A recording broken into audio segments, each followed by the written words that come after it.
Here we go. On today's call, we will have Jeff Zayak, Executive Director with Boulder County Public Health, along with Phil DeStefano, Chancellor at CU Boulder. We'll also be joined by Chana Gusetis, Public Information Officer with Boulder County Public Health, Patrick O'Rourke, Interim Executive Vice Chancellor and Chief Operating Officer with CU Boulder, and Russell Moore, Provost with CU Boulder. Now I'll turn it over to Jeff for some opening remarks. Thank you, Jeff. Thanks, Mike, and I'm sorry, I'm not sure why my video is not working this morning, so I apologize for that. So what I want to do today is just take us through where we're at right now and some of the things that we've put in place recently, and then I'll turn it over to Chancellor DeStefano. So the situation and where we're at right now is we have 1,392 confirmed or probable positive cases. This was as of yesterday among University of Colorado Boulder students between the ages of 18 and 22 years of age since August 24th, 2020. So that's obviously a big concern for us. We're still seeing an increase in cases. And we know that the biggest challenge at this point is coming from off-campus collegiate group homes, and specifically social gatherings of the 18 to 22-year-olds. That is representing the majority and significant source of COVID transmissions in Boulder County right now. So we issued, as you all know, last week a 14-day self-quarantine, but we're still seeing evidence of gatherings in violation of the existing orders. Even though we have seen a reduction in the number of gatherings, we are still seeing evidence of gatherings in violation, again, of existing orders and of the self-quarantine that was sent out last week. So because of this, and with support from the Colorado Department of Public Health and Environment and the Governor's Office, we've issued a public health order that focuses in two major areas. The first, and the one that is extremely important, is prohibiting gatherings of any size within the city of Boulder that include any person or persons between the ages of 18 to 22 years of age. And again, that's because our data is clearly demonstrating that the majority of our outbreak is in this age category.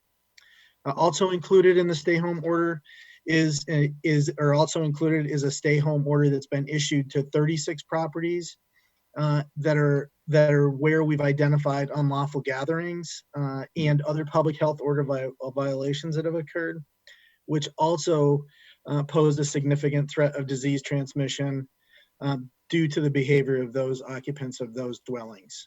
The order will go into effect at 4 p.m. today, Mountain Standard Time, and it will be in effect until October 8th, 2020, unless we choose to extend or modify it. And we will be looking at the data to determine if we will extend or modify the order itself. One thing I wanted to say to anyone who may be watching is that the success of this is going to be relative to individual behavior change. We know that. We know that this age group is generating the majority of the challenges right now, and this age group can absolutely be part of the solution. And it's going to come down to everyone taking responsibility for that individual behavior, so that we don't force our community into a place where we have to issue other orders, or we have to put our county in a place where we damage our economy or exacerbate social and behavioral issues that we know can occur with stay-at-home orders, or cause potential serious and life-threatening health impacts for those who are most at risk, and most of all, reduce our quality of life. So we need to solve this problem together. We can do it. We've got to have a commitment from everybody in the community to keep moving this forward, but we can be part of this solution together. And it's going to be critical in terms of those individual behaviors as to whether we are successful moving forward or not. So I will, at this point, turn it over to Chancellor DeStefano. Thank you, Jeff, and good morning to everyone. We've been working closely with Boulder County Public Health. They've kept us informed as this order was worked on and finalized. We understand and support the steps Boulder County Public Health is taking, and we view our role as needing to be supportive of our students impacted by this order. With this firm restriction on gatherings for all 18 to 22-year-olds in Boulder, we are focusing on the virtual events that we can create for students and any other support that they may need while they experience college life in such an altered way. We're also seeking every avenue to provide students and faculty flexibility at this time. We're currently in a state of temporary remote instruction for all classes. This began on Wednesday and is scheduled to continue until at least October the 7th. In a message that I sent to the campus this morning, I informed the campus that students may select to remain in a fully remote status for the remainder of the semester. Some students are eager to return to in-person learning, and we will do our best to get them back to in-person safely. Other students have told us that remote learning is the best option for them. And if they want to stay with remote learning for the rest of the semester, and we'll make that option available to students. So thank you again for joining us today, and I'll now turn it over to our moderator. Thank you, Chancellor DeStefano. We'll start the Q&A now. As a reminder, we've only got about 45 minutes for this entire call, so if we don't get to you, we will answer you by email afterwards. If you have a question, please raise your hand in the Zoom function, and we will get to you. Otherwise, please put something in the chat, and we will call on you there, and we will get to phone calls as we go along. So the first question we have is from Elizabeth Hernandez. I'm going to ask everyone to please give their name and their media organization when they ask their question. So please go ahead, Elizabeth. Thanks. Yeah, this is Elizabeth Hernandez with the Denver Post. I am wondering if someone can explain what enforcement of this will look like, particularly helpful for students to understand. Will you be patrolling campus, breaking up groups of like 2 people standing together, or what can students expect for enforcement?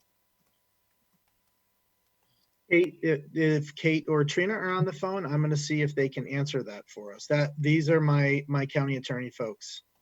Absolutely. Thank you, Jeff. Yes, this is Kate Haywood with the Boulder County Attorney's Office. With respect to enforcement, I would like to note that violations of public health orders are considered a Class 1 misdemeanor under Colorado statutes. Public health order violations also violate the City of Boulder Municipal Code, which carry penalties up to 90 days in jail and a $1,000 fine. And then public health order violations also violate the CU Student Code of Conduct and can subject students to discipline by CU. Public health is working closely with the City of Boulder, CU, Boulder Police Department, and CU Police Department to coordinate enforcement efforts, which will include patrolling high-risk areas. Okay, thank you. Our next person in line is Paolo. Can you please tell us your name and your media organization and give us your question? Yeah, hi, this is Paolo Zialcita with CPR News. I wanted to know, how were the 36 stay-at-home residences identified, and why are they specifically being called out? This is Kate Haywood with the Boulder County Attorney's Office. I can answer this question as well. The 36 properties that were include addresses with documented public health order violations, as well as off-campus collegiate group homes, which public health has determined represent a significant source of COVID-19 transmission in Boulder County, both among residents and visitors. Okay, thank you. Elizabeth, it looks like you have a follow-up question. Please go ahead. Yeah, is there any indication at this point how many students have left campus? I know I've been trying to find out how many students in the dorms started and how many have left at this point. Any indication of either of those students in dorms or in general have left at this point? And I'll ask Pat O'Rourke to take that question.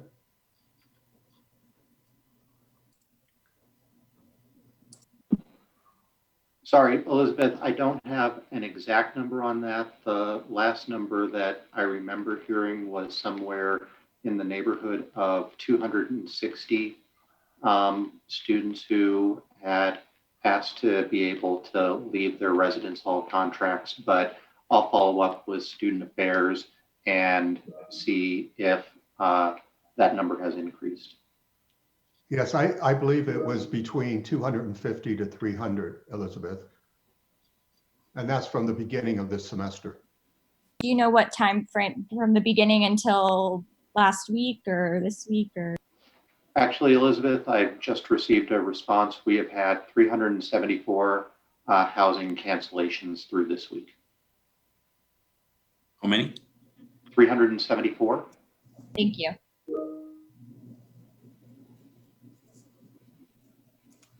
All right, thank you. We have a question in chat from Melissa Korn from the Wall Street Journal. What happens if case numbers continue to rise over the next couple of weeks?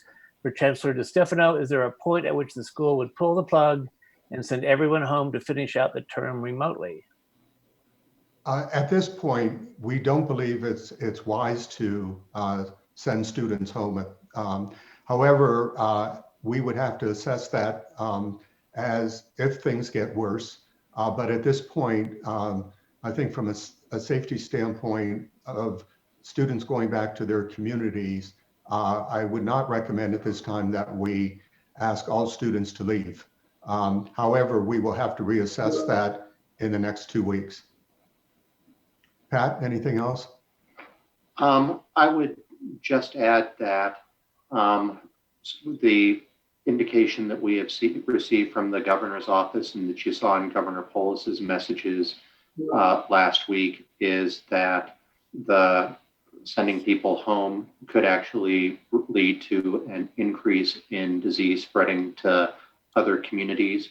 We want to be in a position to work with the county in order to avoid that. And that even those schools that have switched to fully remote instruction have continued to have large populations of their students living off campus. As Executive Director Zayak mentioned earlier, those are the student populations where we've been seeing the highest rates of concern. And so we want to be in a position where we're actually trying to help take action that will mitigate the spread of disease, and that we've seen after, based on what other schools have done, like Notre Dame, that have implemented similar type of measures, that they're seeing a reduction of new infections. And we're going to focus all of our attention very sharply there in order to be able to address the incidence of infection in the ways that are most effective.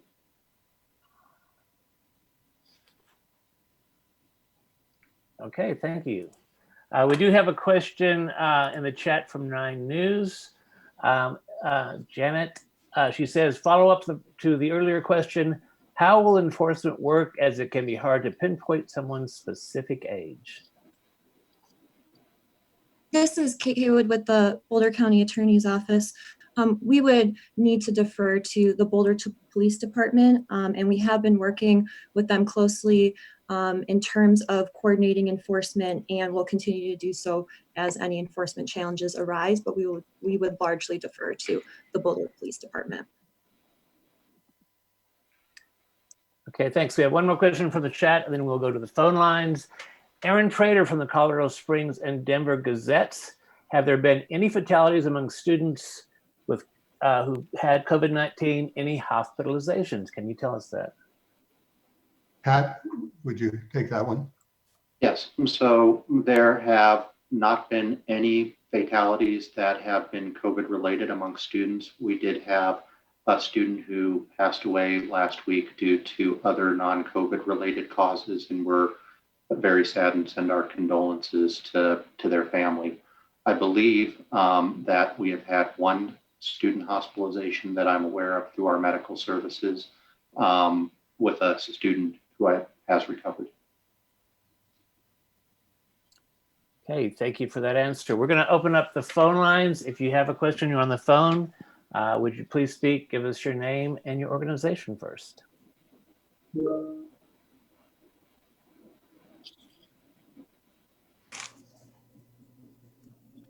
Okay, we'll go back to the Zoom questions. Taylor Summers, can you tell us your organization and what your question is? Yes, Taylor Summers for NBC News Radio in Denver. I was curious about how often students are being tested, if they're in some of these residences that are now under stay-at-home, and if that testing will be mandatory. This is Jeff, and Jeff Zayak with Boulder County Public Health. So we've made available a walk-up testing site and have done outreach directly to students to encourage them to go get testing at this point. The majority of, and I don't know the numbers right offhand, but the majority of the folks who have been tested at that site are students. So we are seeing student uptake on the testing site that's the walk-up site. We have not required mandated testing at this point, but we'll continue to test at that site until we see the positivity rates drop at that site relative to students getting tested. Okay, thank you, Jeff. Let's try the phones again. Do we have anyone on the phone who has a question? If so, please give us your name and what your organization is.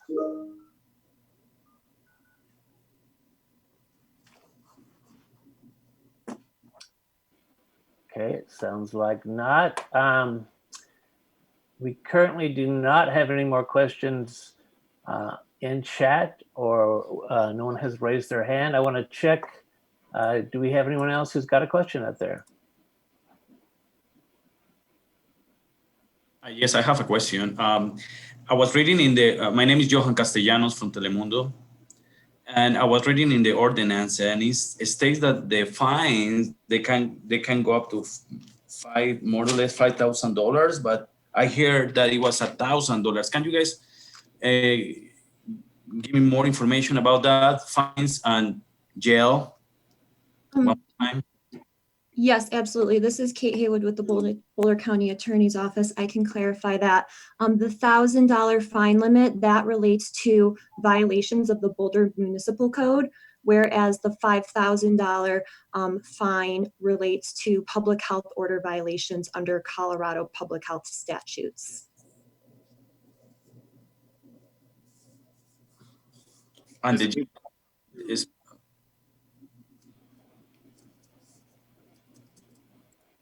just because it says at the end, it says that they can have imprisonment until 18 months. Is that right?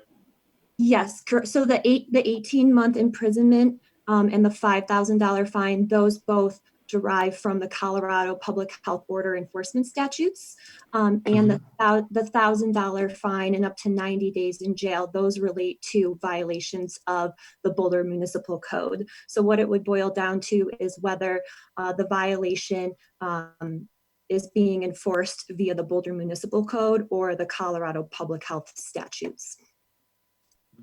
Thank you. Hey, thank you, Kate.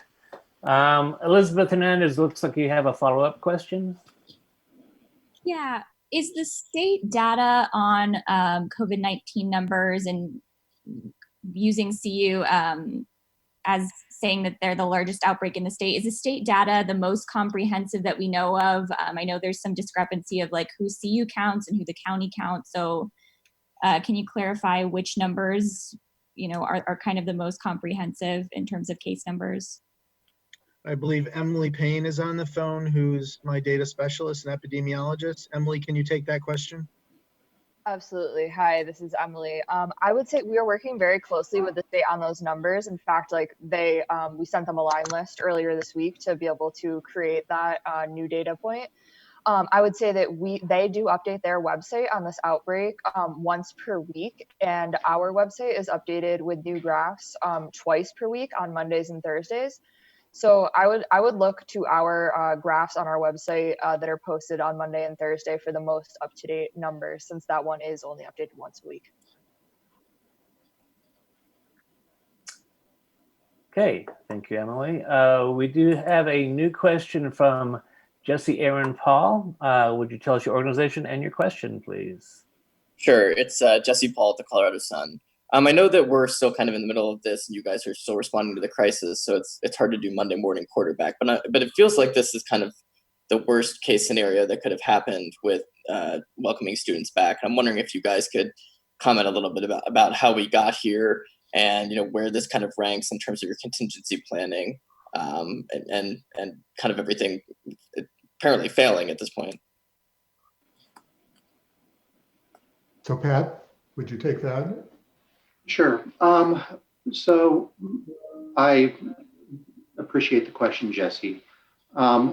We knew from the beginning that we were likely to see COVID infection within our community under any circumstances.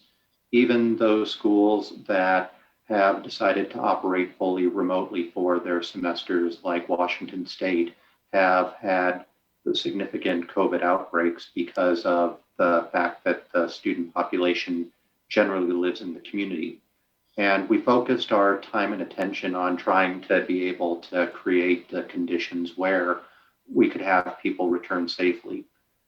In a lot of ways, we were successful in doing that. We think we did a good job creating good classroom environments, and we think that we were able to address a lot of the environmental factors.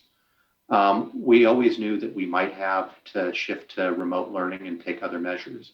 I think that what we realized is that notwithstanding the fact that the students told us that they wanted to return and that they needed to return in order to be able to further their education and that they wanted to have this experience, we needed to be able to think about the behavioral issues and be able to think about what the tools that we could use in order to be able to address those most effectively, so that we would be in a position to be able to do that. And so we've responded in terms of our behavioral expectations, responded in terms of being able to think about enforcement, and really strengthened our partnership with the county to be able to think about all of the mechanisms we have to be able to address the behavioral challenges. And that's the position where I think we're learning and improving daily, but that we would want to be in a situation where we're responding to what we see. And we're learning. I think the collaboration that we're seeing with the county and with the city is improving. Yesterday, Executive Director Zayak said we would have liked to have stood up that joint command structure a little bit earlier, but we've got it in place now. And we're seeing some of the payoff on that. Our positivity rates over the past week have significantly gone down with our testing of the on-campus students. And we're confident that we can continue to bend the curve back in a direction that will be not good for the campus, but good for the community. Great, thank you for that answer. We do have a question in the chat about getting a recording of this event. There is a email in the chat for Chana Gusetas. You can send her an email. We will also have this on the Boulder County COVID-19 website, and I'll link to that there so you can look for that. We have another question from the chat. Michael Kanopasek, sorry if I've butchered that. Fox 31, for CU administrators, knowing what you know now, should CU have gone 100% virtual from the start of the semester? Had the advice been provided to you all from health experts prior to semester starting?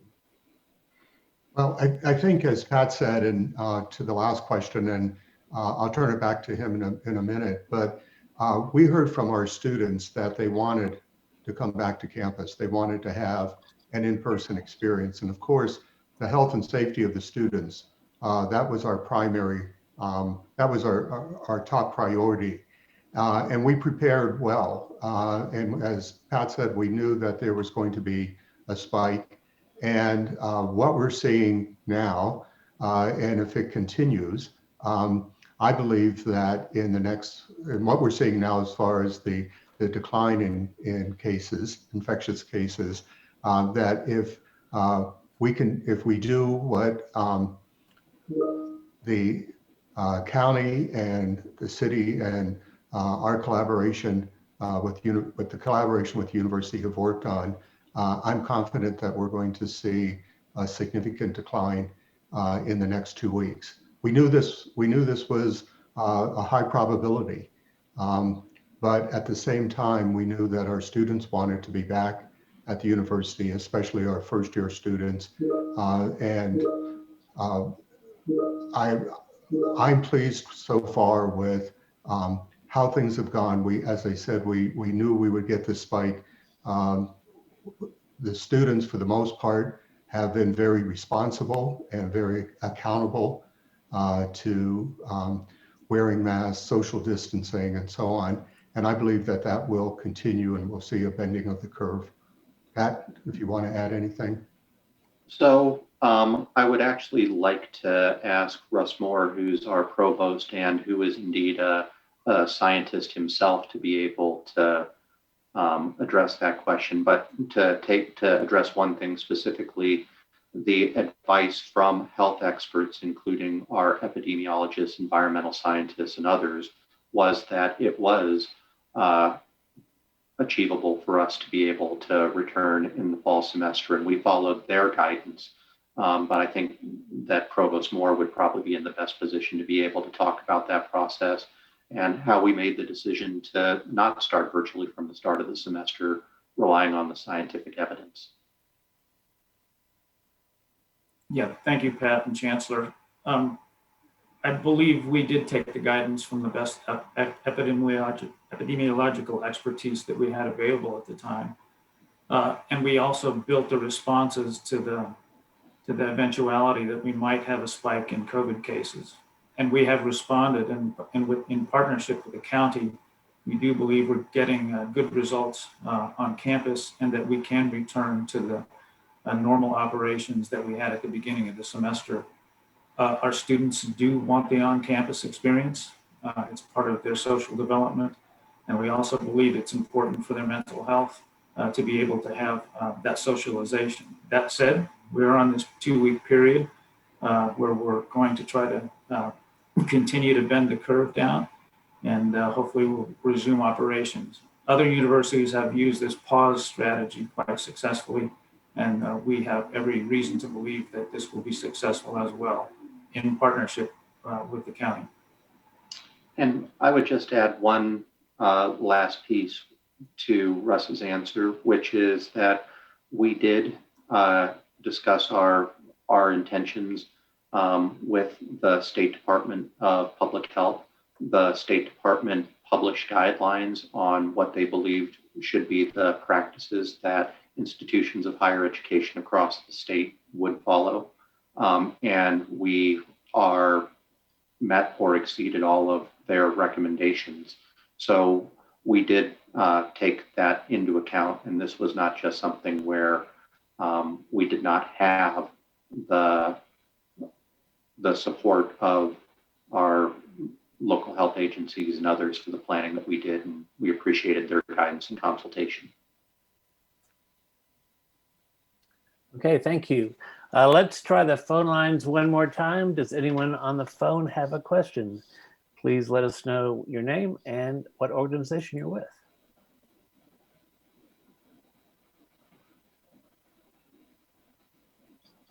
Okay, moving back to the Zoom questions. Jesse, I believe you have a follow-up question. Could you please again state what organization you're with and your question? I'm sorry, I just didn't put my hand down before. I'm okay. Okay. Paolo, can you tell us your follow-up question, please? Yeah, I'm wondering what this new health order means for local businesses and restaurants that rely on the business of students. Does going to a restaurant alone does that, and seeing other students, does that count as a gathering? Kate? Hello. Yes. So a gathering constitutes any group of persons that involves any 18 to 22-year-olds. So unless an individual lives at one of the listed properties and is subject to stay at home, they can go about their business individually, but they cannot go along with anyone else. So are bars essentially closed for 18 to 22-year-olds? So 18 to 22-year-olds, so long as they are alone and not subject to stay-at-home requirements, they can go to any business.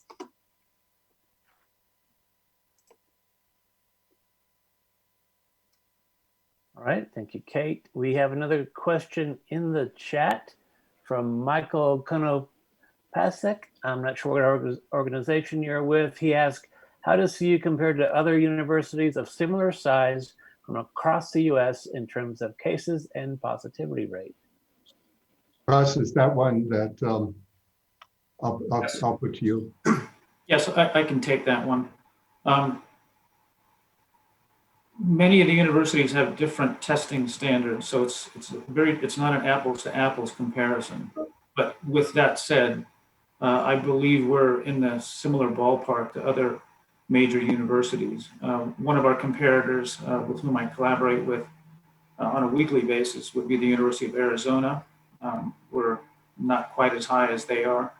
Then there's University of Illinois, and how they report their positivity cases. Again, it's a difficult comparison, but I think we're comparable. And if you look at how we're trying to maintain our modes of operation, I think we're all comparing and using, trying to compare our best and most effective strategies so that each of us can implement them accordingly. So with that said, I believe that we're on a good, once again, I believe we're on a good trajectory, particularly with respect to the management of the cases on campus. So I believe, with the partnership with the county, I believe there's hope for optimism with respect to controlling this off campus as well. All right, thank you. We're going to go to final questions from the phone and a few final comments here in a minute. If you do have a question, otherwise, please put it in the chat or raise your hand in Zoom. So once again, anyone on the phone, questions?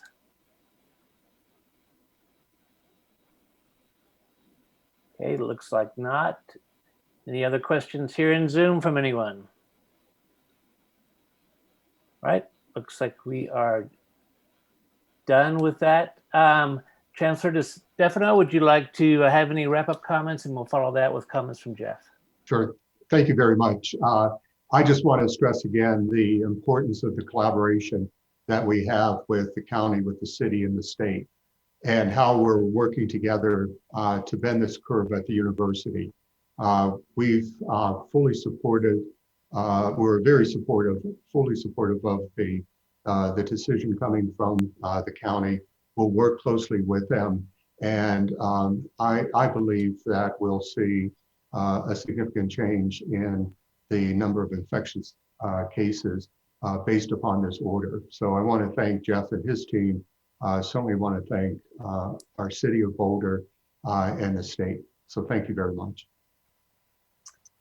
Thank you, Chancellor. Jeff Zayac, would you like to end this call for us, please? Yes, thanks, Chancellor. And I want to make a couple follow-up comments. The first one is that the plea to make sure that everybody take responsibility, because this will make a big difference for us as we move forward. Our success is going to be based on the actions of those individuals and taking those behaviors seriously. And again, I know that our students and our community is up to this. We've demonstrated this up to this point. And I know that we can do this with this issue that we have in front of us. So my plea to everyone is to please follow those orders, mask, social distance, please do not gather, good hand hygiene. And we have to remember too, that with this order going into place, it's going to take a couple weeks because we have incubation periods in place that are anywhere between 14 days and less. So we are going to be looking over this next 14 days to see what kind of impacts we're seeing, both from a behavioral standpoint as well as from the data standpoint. But we can make a difference if we all take responsibility, and I urge everyone that's listening to take that responsibility. Thank you. Thank you, Jeff. We're going to wrap up the call now. Once again, if you do have questions, follow-up, requests for the video, you can contact the Boulder County Public Health PIO Chana Gussetis. Her email is cgoussettis@bouldercounty.org. She's also listed in the press release that went out first thing this morning, so you can find her there. And with that, thanks everyone for joining us.